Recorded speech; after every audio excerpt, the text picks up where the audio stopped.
What can I say about this fight? What a horrendous boxing match. People were fun as hell, unlike Dolidze. What's going on, everybody? My name is Sergey, welcome to MMA Soap Opera, and today we're gonna be talking about this past weekend's UFC event, UFC 307. Overall, I think the event was just fine. If I would have to rate it, I would give it like, I don't know, 6.5 out of 10, something like that. So there definitely were some duds, but yeah, let's go through the main card. Alright, so let's have a look at Harrison versus Vieira.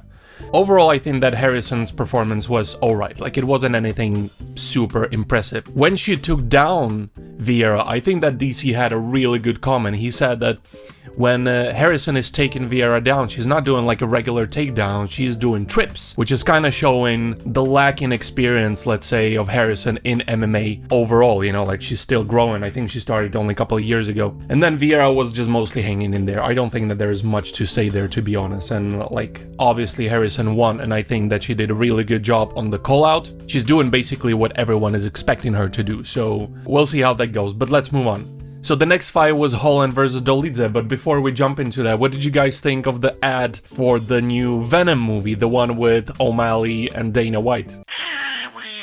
I thought that shit was hilarious. I know that there's a lot of shit talking right now about O'Malley, but I don't think that that guy is taking himself that seriously. I think that he's quite aware that there's a lot of people trash talking him, and he's kind of playing into that a little bit. So clearly in here he was like getting submitted. I thought that was super fun. Anyways, Holland versus Dolidze. So I have to say that I have to agree with Joe Rogan. What he said in the event was that I would also really love to see Kevin Holland get a little bit more serious about the fighting, pull back on the jokes a little bit and like focus a little bit more on the actual training and on the fighting, because I really think that there's much bigger potential in him and that he could actually do a really good run for the belt. When it comes to Dolidze, I went to Georgia actually a couple of months ago, and I have to say the country was super beautiful, really great food. The people were fun as hell. Unlike Dolidze, I'm sure that he's a nice guy in the personal life, but overall, if you compare him to the other Georgian fighters, like, I don't know, Merab, like that guy is a ball of energy. So, I don't know, like it's really difficult for me to get behind Dolidze because there's not that much to observe, you know, there's not much to be a fan of. Like, he's a tough guy, sure, but overall. So the fight has started, and I thought that Holland was actually doing really well. I thought that he was kind of sniping him. Dolidze was, of course, pressing on Kevin quite a lot, and once he took him down, you know, the up thing happened. And I thought that was just such a shame, because I was really looking forward to see where Holland is right now. I really hope that Kevin can do without like any serious operations or something like that and can recover pretty fast, because like I'm really missing that guy in the octagon. Like, that's one of the fighters that I'm always looking forward to. So yeah, tough luck, Kevin Holland. I hope that you're gonna come back pretty soon. Dolidze, hey, he won, sure. Alright, so let's move on. Aldo versus Batista. So this one is getting people quite fired up. Before I jump into like the controversies and stuff like that, I have to say I was really looking forward to see where Aldo is right now, because like we saw a little bit of a decline in his performance in the past couple of fights, but it was very little. Like, if you would compare him with the other peers, legendary fighters that are in his age, I really feel like this guy is still quite maintaining his skill level up there. And I was really looking forward to like some other matchups, like against Sandhagen. That would be fire. What I can say about Batista was that I kind of appreciate that he wasn't really starstruck by Aldo, and I felt like he was just going for it and he was just following his game plan. When it comes to Aldo, I really felt like he was super patient, and he was throwing some vicious punches. But overall, I felt like he was maybe taking his time a bit too much. He was probably just finding his timing and stuff. But I really feel like that's what was swaying the judges to give the fight to Batista. And I have to say that initially, after the fight ended, I was hating the fact that people were booing Batista. Like, I understand that his fighting style or maybe his game plan wasn't fun at all, and maybe people was expecting Aldo to win. I was actually thinking that Aldo was winning as well, so I was quite surprised that Batista got the win. But like, if we're gonna be fair, I don't think that this was much of Batista's fault, because he did what he had to do to win the fight. That was clearly their game plan. He followed the game plan and he won. So if there's anything to fault, it's not him, it's probably just the rules. Like, there's a reason why they say don't blame the player, blame the game. Blame the player, blame the game. Can you say it fast? Don't blame the player, blah blah blah. Blah. Pennington versus Juliana Pena. A bit of a rivalry there from back in the day. Brings kinda a little bit of an excitement to the fight, but not really. I kinda giggled a little bit when before the fight they showed the trailer, right, for the fight, and in there Pennington said, "Her mouth is what keeps her relevant."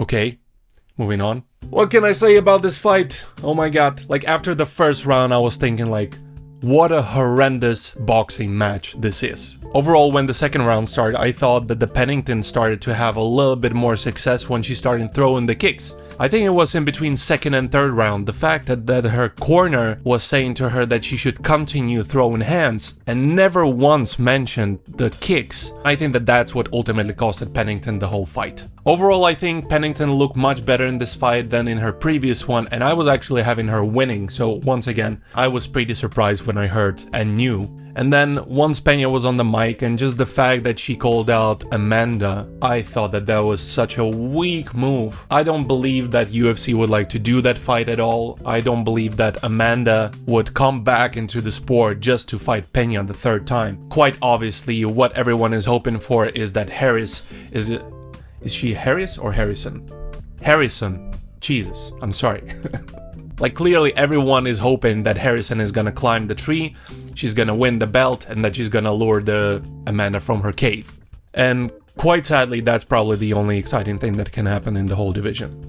Alright, let's jump to the most exciting fight of the whole card, which was of course Pereira versus Roundtree. There was no way that this fight would go all 5 rounds. I was really expecting an early finish in like late first or early second round, but Roundtree, man, I think that he exceeded pretty much everyone's expectations in this, and he did so well, and I think that his stock only went up after this fight.